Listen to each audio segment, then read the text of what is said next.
Serikali imeendelea kutekeleza mpango wa kitaifa wa kuhakikisha kuwa kila wilaya na mkoa unakuwa na chuo cha mafunzo ya ufundi stadi, ambapo kwa mwaka wa fedha 2024/25 serikali imeendelea na ujenzi wa vyuo 64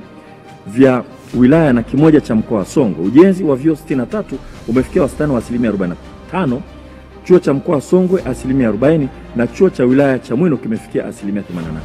Mheshimiwa Mwenyekiti, vile serikali imeendelea kuboresha na kuongeza miundombinu katika vyuo vya elimu ya ufundi na mafunzo ya ufundi stadi, ikiwemo kuendelea na ujenzi wa miundombinu ya nyongeza katika vyuo 10 vya mafunzo ya ufundi stadi vya Ndolage, Muleba, Ileje, Isongele, Meoya, Wala, Kitangali, Ngorongoro, Samunge, Goloa, Babati, Urambo, Chekereni, Kasulu, Nyamidaho, Mabalanga, Kilindi, Nkasi, Palamawe na Kanadi, Itilima, ambapo utekelezaji wa ujenzi umefikia wastani wa 82%.